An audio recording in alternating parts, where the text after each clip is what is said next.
Hey folks, what's up?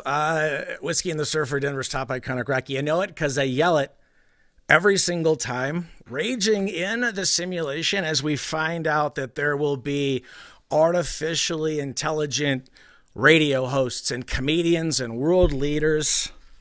The idea was, could you create a show from the year 2065?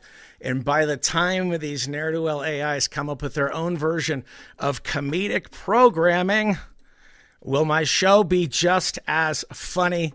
And how long will it take for the computers to replicate this, whatever this is, this worship of music, and the fact that you realize that you are nothing but a water-based, carbon-based being as they seek to make carbon illegal, as they say that carbon is dangerous for the planet. What they're saying is you and your consumption as a human is dangerous for the planet. Are you sure?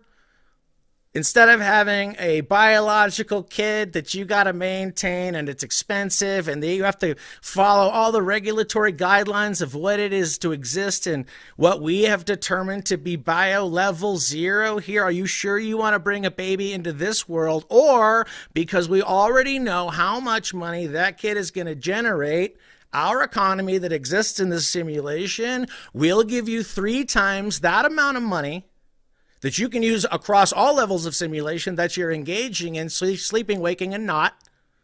And then in that, you know that A, you are making an altruistic decision where because you're creating a new life, you're doing it in a digital way, which is helping the planet, because we cannot have a carbon-based life form creating carbon emissions that make the planet uninhabitable for the computer that's running all of this. Now, get in line. So it's as real as anything.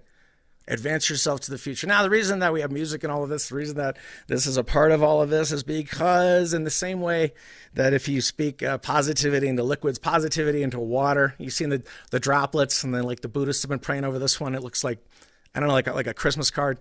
And then you're like, we said the word hate and then farted over this one. And it looks like, something spiky that would kill you.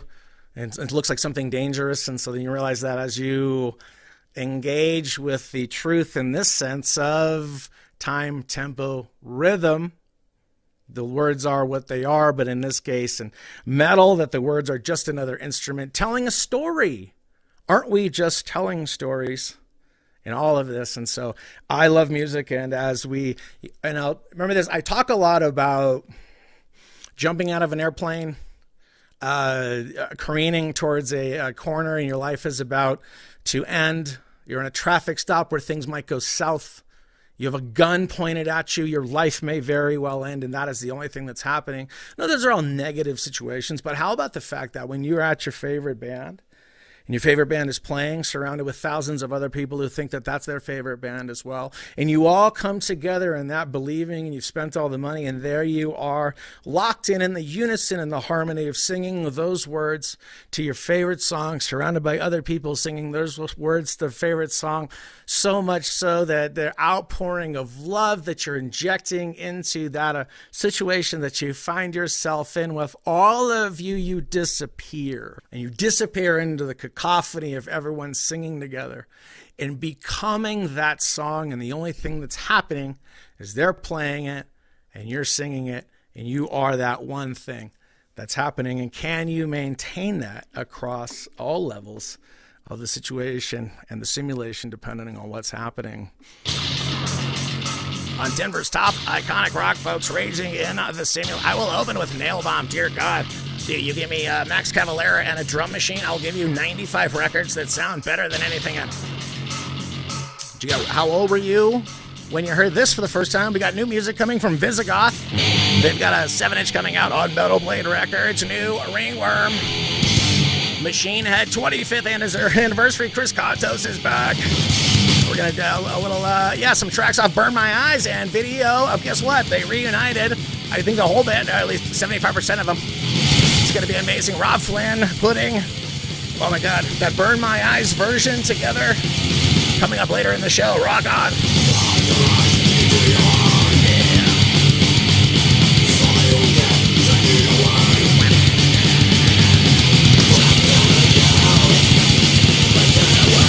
Well, folks, where zombies come creeping down the plane. When I want a zombie story, I am going to go to MSNBC and watch Rachel Maddow cry into a camera. Oh, yeah, hey, I just cried for half an hour. Chris Hayes, you get over here, and now it's your turn to cry. I can't, I'm out of tears. Oh, my God. Why don't we borrow tears from the river that Anderson Cooper said he get lying to us about the weather, dear God. Why go to zombies? I'm going right to, I've been to Oklahoma, I've been to Tulsa, I've been to Oklahoma City. I've seen enough of it to know that I have seen too much. The Red River Shootout, we had shut it down. You give the win to UT, they're a quality establishment. April 10th, in a desperate bid to escape a pack of pursuing zombies. This is according to thesmokinggun.com, everybody. An Oklahoma woman tried to steal a delivery truck parked outside of a Walmart. Oh my God, she went to one of those trucking schools. So that could you imagine going to a trucking school so you could be so good at stealing trucks that you could steal a truck and then drive it into the World Trade Center? I know. Why did the third building come down? Yes, methamphetamine appears to have been a contributing factor in the alleged truck heist. Well, nothing likes a hopped-up truck driver than stealing a truck from another hopped-up truck driver, dear God.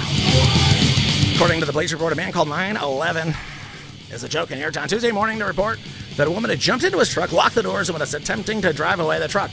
Carrying sparklets, water, everybody, waters and jugs. Oh, is carrying 2 more jugs when this lady jumped out and said, oh, swung out of the drive.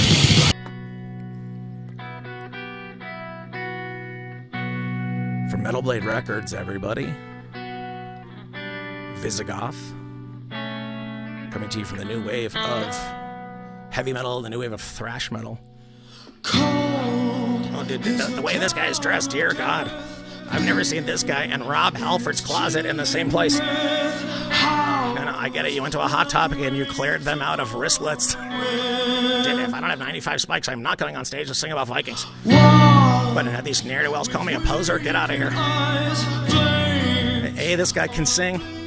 Better than Jeff Tate. Where are you at on that? Balder than Jeff Tate. I'll tell you that these two have the same damn haircut. Wait, is this Jeff Tate? I don't even know. I've never heard this band, so we're getting our first taste of VISIGOTH. Now this is coming from the Conqueror's Oath. We got a nice email from the Metal Blade folks. VISIGOTH is coming out with a 7-inch, folks. 2 songs, 2 brand new songs, Fire Seeker and Abyss Walker. It's pretty good, huh? Oh, brothers. Dude, if you're a brother, dude, I want Hulk Hogan to have his own heavy metal band. Why can't he have it? I want him to do it. All right, let's get this thing going. Oh, now we're tripping out. If you're not getting a metal Pilates class to get your metalness so you can look good enough to rock these spikes at a VISIGOTH show,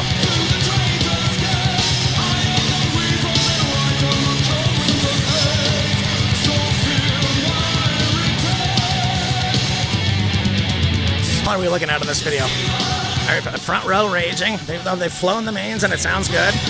These dudes are selling out, which is amazing. Good to see. A huge fan. What are they on? We need more of the fake rocks behind us in between the amps. I want a bass player with 2 rigs. Each guy's got a full stack. That's right.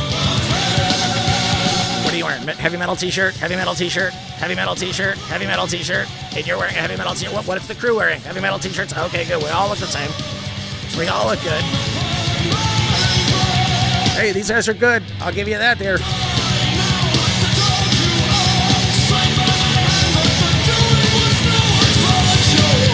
And first of all, I can't go to the gym because if my biceps get any more huger, I am not going to be able to fit in this bicep thing I run.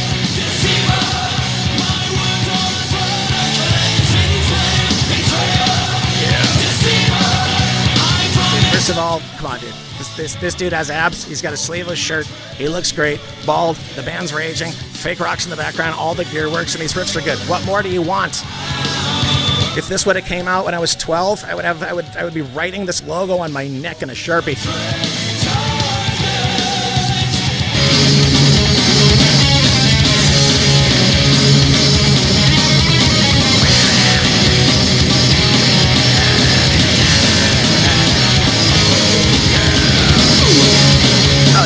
Ooh, oh please. Where is Celtic Frost when you need them? Tom G. Warrior says, go ahead, I'll loan you that.